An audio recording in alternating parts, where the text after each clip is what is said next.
Welcome to Line by Line. After this huge break, my guest today is Michael Piano. Hey, Michael.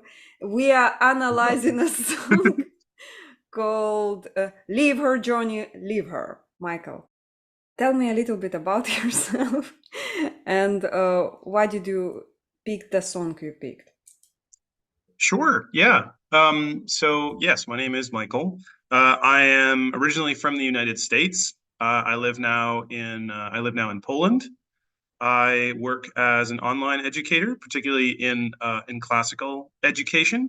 So very interested in some of the traditional means of educating at the secondary and yeah, at the secondary education level. So interested particularly in the humanistic tradition. I did my PhD on Renaissance humanism in Italy and in Central and Eastern Europe. So very interested in particular at some of these long tried educational methods, in particular those that focus on language, ancient languages, things like poetry, rhetoric, and how these things are embodied, right? How they're not supposed to be just textual representations, just kind of sitting on a shelf somewhere. So that was a big part of the Renaissance that I came to understand, the sort of pushing against texts being, the worship of the book as itself, and sort of understanding the place that the book has in a sort of lived tradition of literature. So this song in particular, so we're going to talk today about the sea shanty, leave her Johnny, leave her, right? This is a song that very often, really at the end of all of my courses, when I was teaching at Sacred Heart University in Connecticut, I would always conclude my classes where I would talk about some of these particular concepts, right? The humanistic tradition and this idea of um, the the place that, say, text has in a more embodied or lived context. I would particularly play this song, right, to give people an idea of, say, maybe how less literate societies, right, societies or people or groups who were not sort of fixed on literature being, these kind of scribbles and symbols on a piece of paper or on a screen or something like that. I would often play this song for them, particularly because I find that this song illustrates the relationship of words to the sort of all of the other means of communication that we have when we speak, right? And so this particular sea shanty, this particular song, I think illustrates that kind of that duality, that relationship very well. And so I'm looking forward to talking about it a bit with you today, Kara. Wow. Uh, I love that sea shanty. What are shanties? Yeah, yeah. So what is a sea shanty? Yes. Yeah, well, it's interesting, right? In English, we have this word shanty that we pretty much only use today to talk about sailors' songs. So a particular kind of folk song that was sung by anyone who had any kind of a maritime profession for a number of years. In English, we have a very rich history of sea shanties, given that Britain was a seafaring nation, right? This is the history of Britain in the early and modern periods is a history of command of the waves, right? Even today, every British person knows, right? Rule Britannia, Britannia rule the waves, right? This idea of British sea power and the British connection to the sea, and certainly in the United States today, as an English-speaking country, has taken over that tradition of having this very close relationship to, right, the global seas, something like that. So sea shanties are a particularly rich folk tradition in English, and I find that they are the one of the richest repertoires of this old folk tradition. which is much much more closely connected with a number of different, let's call it, social and sort of human functions than much of the way that we think about songs or music today in this sort of era of industrial music and top 100, top 100 charts and things like that. I like that it has a special rhythm to it. You can Hmm. perform a repetitive function, Hmm. and it's very easy to learn, and it kind of Hmm. stays in the Hmm. ear. Yeah, earworm. Hmm. How to call it? Yeah, yeah, yeah. There is one song that was a work song in Hmm. Russian. Hmm. Эй, ухнем. I know this song. Oh yeah. Эй, Hey, ухнем. Oh, yeah. oh my Hey, God. Excellent. Oh, Yeshorazik Yeshoras. wow. Azavyome beryozu. Azavyome kudryavu. Yes. I know this song. Very good one. Song of the Volga Wow. Boatmen, it's called anyway. Exactly. Yeah. Exactly. They were like dragging the Berioza, trees yeah, yeah, yeah. along the bank. Yeah. This Oh, Berioza is what kind of tree is it's a this? white tree with stripes. Yes, the I can, is a I can, birch tree. I can find it. Hold on.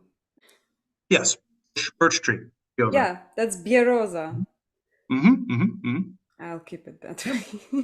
Yeah, that's actually yeah. I think too, right? One of the reasons I love sea shanties is they have a lot in common with this still very alive Slavic traditional music, right? Yet sea shanties, much like these sort of work songs, right? They're work songs. They promote a number of different functions. One of them is okay. Well, the work song can sort of pass the time. It enhances the experience of performing these kind of repetitive motions. Right? Traditional traditional work is extremely repetitive. It can get very boring. Many of us know this, say, in the context of an office job, right? It's extremely repetitive. Many of us, for example, we go to school, right? We learn advanced calculus and, we talk about the scientific method and we have to learn all these things, say, in high school. But then we get dumped off into a job where it's just like, okay, fill out this form, please. And you just go through, right? You get some kind of bureaucratic work where you don't do anything that complicated. Um, but so sadly today, right, we're sort of missing this a way to deal with this extremely repetitive sort of work. And part of the way that this was done was, there are all these different traditions that people employed music. People employed these sort of, yeah, there's a chant form of it, right? The English word shanty is derived from chant, or probably from the French chanter, meaning something that is chanted. So it has this sort of repetitive form to it. It's cyclical, it's strophic, and it has this sort of rhythm that is conducive to the rhythm of the body performing some sort of set of maybe repetitive manual tasks. So it has this function. And the second function, which, if we're thinking about this song as well, is it promotes a sort of group cohesion that extends above the individual, right? It is not, the singer with the microphone crying their heart out on stage or strumming the guitar. It is meant to be sung by many people, although it does have some portions where it is punctuated by an individual who expresses a bit of improvisation.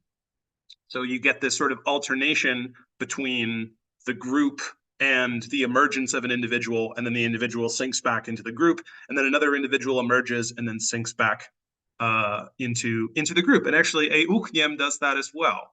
right? There is a Yeah. right an individual comes out, especially after you right you get through the song once, and then there's this famous, I think, Red Army Choir recording of a uchniem, Oh and yeah. where there's I forget this gentleman's name. He also does like Black Eyes. He's like the most famous bass of the 1950s and 60s from the Red Army Choir, I who's don't just like he's remember. got this charm to him. Yeah, yeah, yeah. uh, I think it has also like very similar with the marching bands. With the Hmm. marching, Hmm. it's like 1, 2, 3, 4, da da da da Hmm. da. It I like it, Hmm. and it Hmm. moves forward. It keeps people going, but Hmm. also it synchronizes the rhythm of everybody. It's Hmm. necessary Hmm. to have a synchronized movement, Hmm. and like it's difficult to give all the time verbal command, but when you Hmm. just sing it, there is like sense of camaraderie Yes. um, in there. Like yeah, it's awesome. Yeah, um, in the case of especially that part, right? In the case of again to use your example of Euknium, right? mm-hmm. You have this moment for those of us maybe who haven't seen this song performed, right? There's this idea when you Euknium, right? So this word Euknium is like right? Let's make the sound in Russian. So let's like that, right? So right when you say hey, yeah, it's like you're who are these people? You call them the bulaki? Burlaki, yes. uh, Burlaki, right? They pull, yeah, that's like when they're pulling this rope that moves this hewn tree, this birch tree. yeah. They're like pulling it down the river, right? It's like they're sort of floating them down. It's Mm-hmm. the Volga, right? So the Volga River, they're floating it down, right? So it involves a lot of marching together and moving Hmm. together. It's a complicated movement Hmm. for like Hmm. let's say 40 people to perform at once, Hmm. without any guidance or song. And the way the words are structured, a uchnim, I would translate it, let's do it, let's Yeah, do it, let's do it, yeah, like yeah, as if it's a fitness club or something. yeah, yeah, yeah, yeah, yeah. But and the way it's said, let's do it, it's we are, Yeah, yeah, let us do it, like yeah, yeah, yeah. it's not a direct translation, but that's the meaning, the way the words Hmm. are Yeah, structured. Well, yeah. but we are analyzing to the a different Yes, but song. we are talking today about Liefer Johnny Liefer and not Euchnium, but this is an appropriate digression. Um, so in that sense, just as Euchnium has this, it's meant to be a work song. Liefer Johnny is not a work song. It is a part. It is a song about a different portion of a sailor's voyage, right? So like Euchnium, if you think about it, would be the equivalent of a song that, maybe you would be like kind of hauling on the masts or something like that. You'd be, working with the rigging, something like that. Lever Johnny Lever is about the conclusion of a voyage. So it has this ritual function where sailors would sing this song in order to end a voyage, right? To sort of say, now it is officially over. Now we are leaving. It is sort of something like you might think of it in the context of the Mass or Divine Liturgy. It's something like the benediction. Yeah. So it's a sailor's benediction on a parting of ways. So the song as a whole, right? We have a certain number of lyrics. There are recordings that have some common verses, but there are really an infinite number of verses of this. For however many people maybe there are in the crew, there can be verses. And so the structure that these verses have is very typical of an English sea shanty of its kind, in that there in the verses there are basically two sets of rhymed lines that are interspersed with a sort of formulaic break. So let's I'll demonstrate what I mean here. So there is a chorus that everyone sings together that repeats every time, right? I thought I heard the old men say, "Leave her, Johnny, leave her." Oh no, sorry, that's not the chorus. Leave her, Johnny, leave her. Oh, leave her, Johnny, leave her. For the voyage is long and the winds don't blow, and it's time for us to leave her, right? So it's this idea, right? It's time for us to leave her, right? The voyage is long, the winds don't blow, meaning it's done, right? The winds aren't blowing anymore. It's come to an end. It's time for us to leave her, meaning ostensibly, right? Meaning the ship, meaning also the voyage itself. It's time for us to leave it, right? In English, there is this tradition of always referring to ships as women, right? As saying that a ship has a feminine spirit to it. So they're always she's in English, even though we don't have grammatical gender. We refer to ships as she's. Okay, so this repeats every time. However, this is the refrain. However, the verse is structured in a particular way. And what happens is you have the entire crew, let's say, or who's ever singing this, sings a chorus, and then it proceeds to the verse. And the verse alternates between an improvised first line followed by a repeated line, right? Followed by a second improvised line that it could rhyme. Sometimes it rhymes with the first. It doesn't necessarily have to, but that's one way you can do it. In this particular context, it is rhymed, so it's better if you can rhyme it.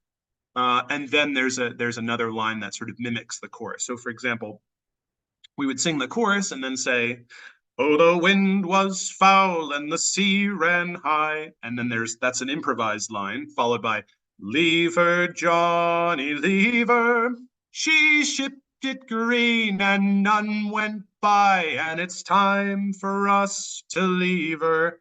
So everybody, the entire chorus, the entire crew comes in on the repeated lines. However, just one person is supposed to sing the two improvised lines of the rhymed couplet. There are, maybe I'll stop there. Maybe you have a question about that. Maybe there's something I can clarify before I move on with the explanation. Does it start with that one person improvised line? Let's say, "Oh, the wind was falling," and then more people repeat, "Leave her, Johnny, leave her." They repeat it. No? Yes. So, yes, you're right. It usually, the way to sort of get people to do it, right? You sort of, this format and this pattern of singing the song is typically, right? It's typically known by the group. There are certain continuations of this tradition, say in actually rugby. So rugby clubs in the United States actually have, or in English speaking countries, have this tradition, right? They have these kind of these songs, and someone starts, right? One person actually starts, and they'll like start, be kind of loud, and they'll start singing this verse. They'll say it, and then people will hear them sing the first line and then respond with the first chorus line, and then they'll rhyme the second one, right? And then everyone will come in on the chorus, and then people, right, ad libitum, come in, and then an individual guy will be like, me, right, and then go and then do his, and they'll put forth the rhymed couplet. Oh. So this song is like almost never ending. Amazing. It can go for as many. Yeah, you could sing this song for hours if you wanted. There are many songs. There are many songs like this. We also have work songs that are like this. If you, for example, in the American spiritual tradition, African Americans, especially during the time of slavery, developed a very, very rich folk song tradition that is also survives for us in English. You can see in the film Glory, which is a film about the first volunteer African American infantry regiment during the American Civil War.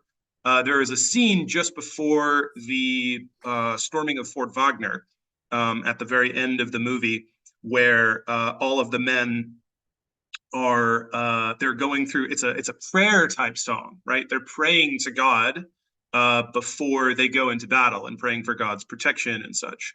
And the way that they do it is through this sort of this cheerful kind of group song that takes this kind of format, and everybody has their own turn of singing it, right? And they the chorus goes something like, "Oh my Lord, Lord, Lord."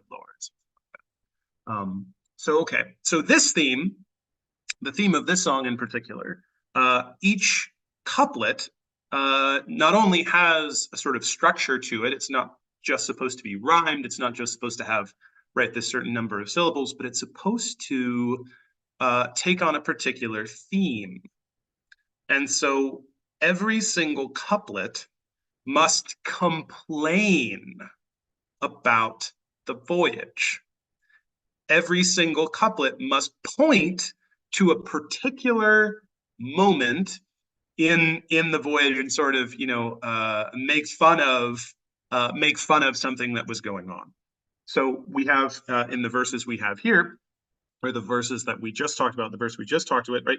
Oh, the wind was foul and the sea ran high, in the sense that the wind was kind of whipping in all kind of different directions. It was not terribly favorable. It was not easy to work with. We constantly had to move the sails around and rotate the masts, or it was not great. Or it would go up a lot and then it would come down, and the sea ran high, meaning there were a lot of waves. This is an interesting line here, right? In the second one, she shipped it green and none went by. She shipped it green, as far as I understand, is an idea about the nature of the waves. So to ship a wave green means it crashes. Like, it's not just that you have the white part of the wave that sort of comes on the deck, right? As you steer into a wave, it's so high you see the green part of the wave. So she shipped it green, meaning there are waves crashing over the deck of the ship that were so high that the green part of the wave was crashing on the ship. So they were getting pummeled by waves. And they said, and none went by, and not a single one missed us the whole time. She shipped it green and none went by, right? She, of course, referring to the ship. Oh my God. Yeah. Yeah. So you're supposed to, She's you're like supposed to complain. going through the tall waves and like Yes. like it's all falls on people. I get it. Yeah. Oh, Yeah. very particular. Yeah. Ship Yeah. them. It's also got this kind of sailor's jargon to it. Ah. Um, so for example, when I heard the song the first time, I had no idea what that meant. Native English speaker, I had no idea what that meant. She shipped it green? What? Um, yeah. I Yeah, and already mentioned in it. right. So this theme continues in some of these later verses that we have examples of. Right. I hate to sail on this rotten tub. Right. So calling the ship a rotten tub. Right. No grog allowed and rotten grub, meaning no alcohol is allowed. Right. You can't drink any alcohol. No grog. And none of the food is great either. Right. Yeah. Rotten grub. And of course, we get sort of this last verse here might be something formulaic. I'm not exactly sure. I'm not an expert in the history of this song, but usually you would have maybe first and last verses, right? So you would improvise maybe all of the lines in the middle, all of the verses in the middle, and you might start with one that is, oh, we know this one. This one signals we're going to start. So for example, the first verse of this is, right, I thought I heard the old man say, meaning the captain, tomorrow you'll get your pay, right? So it's time to leave the ship because, hey, you're going to finally get your pay, and then we're done, right? And this last one might also be formulaic in that sense, that it signals the close, right? When everybody who has a couplet to contribute has contributed their couplet, then someone puts in the closing. It may have been the captain. It was very common for the captain of the ship, the captain of the voyage, to deliver his own verse, where he may have made fun of himself. Right, the captain may have always done a verse where he made fun of himself. Um, and so this last verse we have here: we swear by rote for want of more, in the sense of when we were working on the ship, right? And every time we encountered some sort of obstacle, we're like, no, come on, we got this. Come on, lads, this is nothing. Give us more of this. This is going to be great. Right, but now we're through, so we'll go on shore, something like that. Yeah. So this is how this song would end, probably with this formulaic verse. But there's one additional element that I would contribute to this, and why this song demonstrates this concept that I mentioned at the beginning of, say, of how it illustrates that in every truly organic musical or poetic creation, even literary creation, its authentic form is always one that is embodied rather than one that is sort of locked in the text. Part of it is this whole sort of ritual context that we just talked about, but the other is in the music itself, right? So we have sort of these three components. Yes, there are the words, of which the text that we have written down is a record of the words. We have the words, we have the context, right? The sort of embodied or ritually enacted sort of procedure that you take when you do the song, right? So there's a social element to it. But the last bit is the musical component. And what is beautiful about this song, it's such a simple song, right? It's almost, it's playful. It can be sort of, it almost seems like it has this sort of bit of triteness to it, but the music really sets it apart in terms of something that is profound and beautiful. And even such a song as simple as this can convey that. The music of this song, despite what the words say, the music belies the frustration or sort of happiness that the sailors have, right? So as we go through all these verses and the sailors are complaining, they're like, oh, it was terrible. I hated it. Oh, it was awful. I can't wait to go. The food was terrible. The captain was a jerk. All of this stuff. I hate you guys. You smell. This is awful. Oh.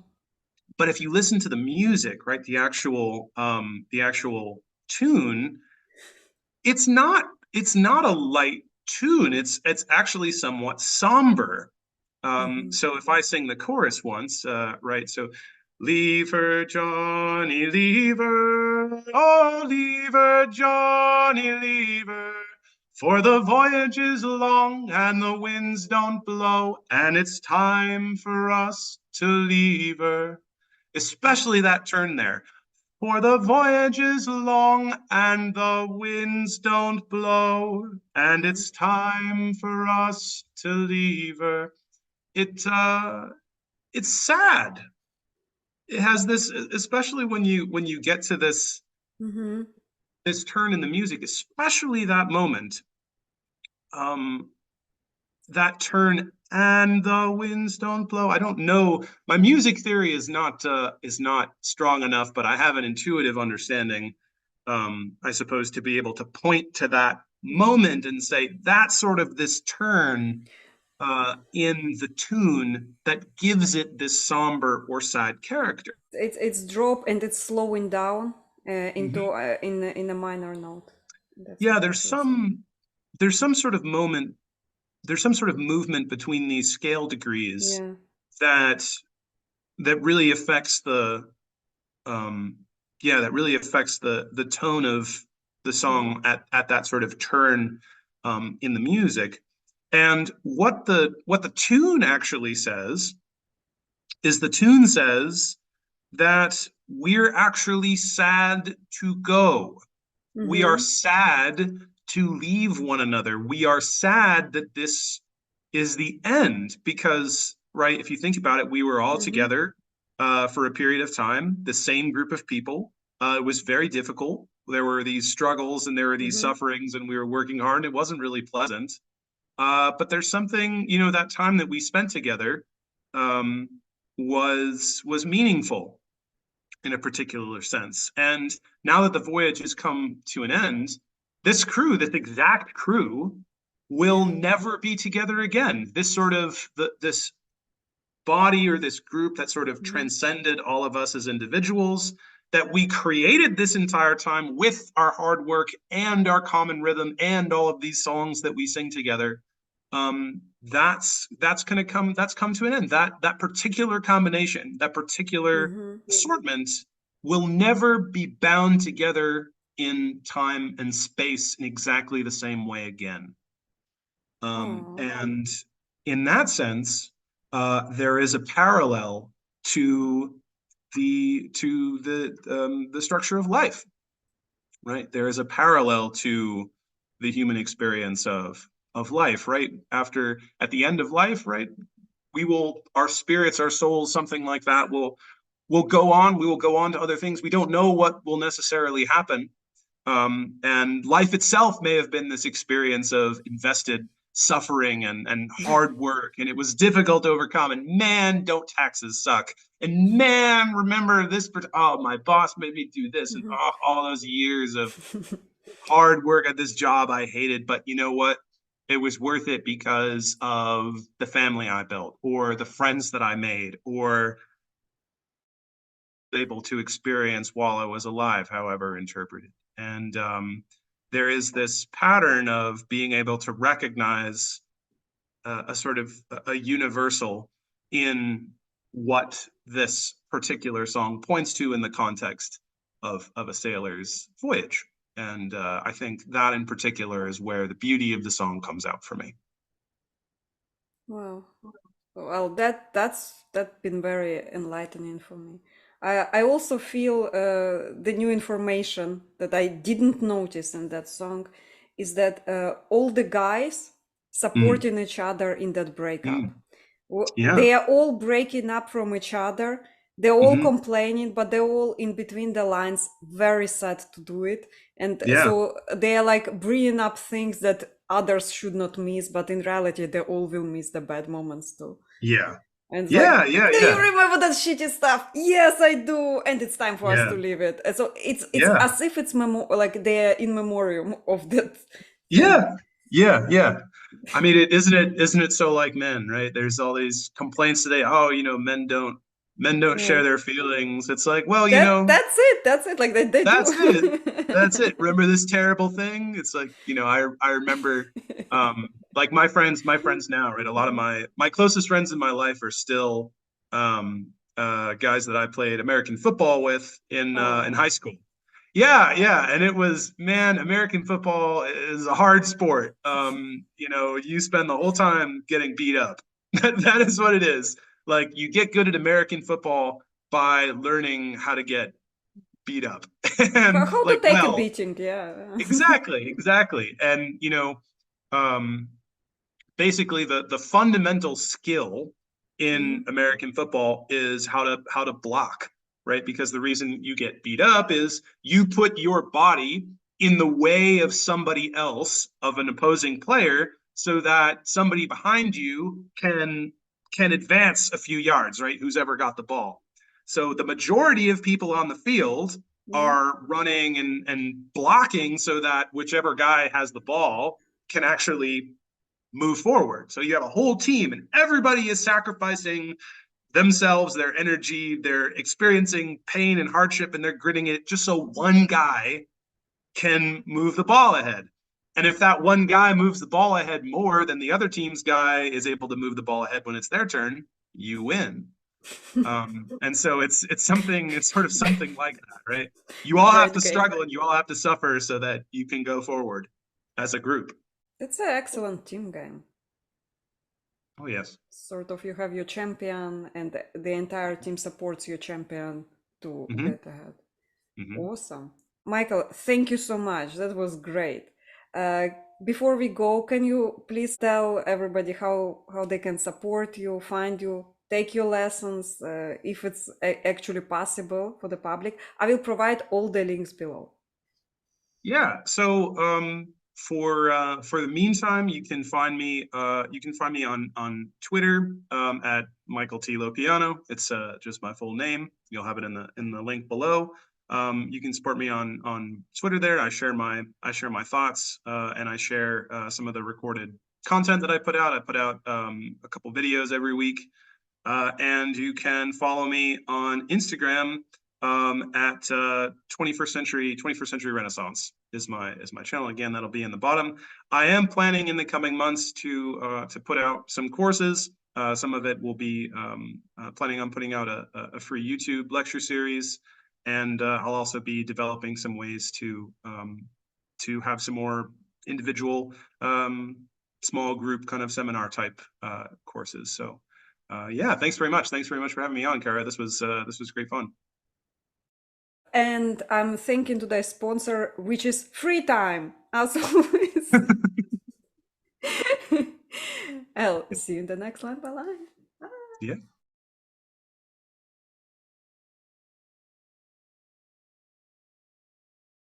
To me, in line sounds better than two line. Two line doesn't sound good. Oh, right. Like in Russian, you say v, right? Yeah, but also like the two words go together musically well. Two, In line. Well, yeah, we do have a saying that is in line, right? You yeah. want to keep something in line, but welcome to bracketed line by line, because that's the name of it, right? It's like a Yeah. place.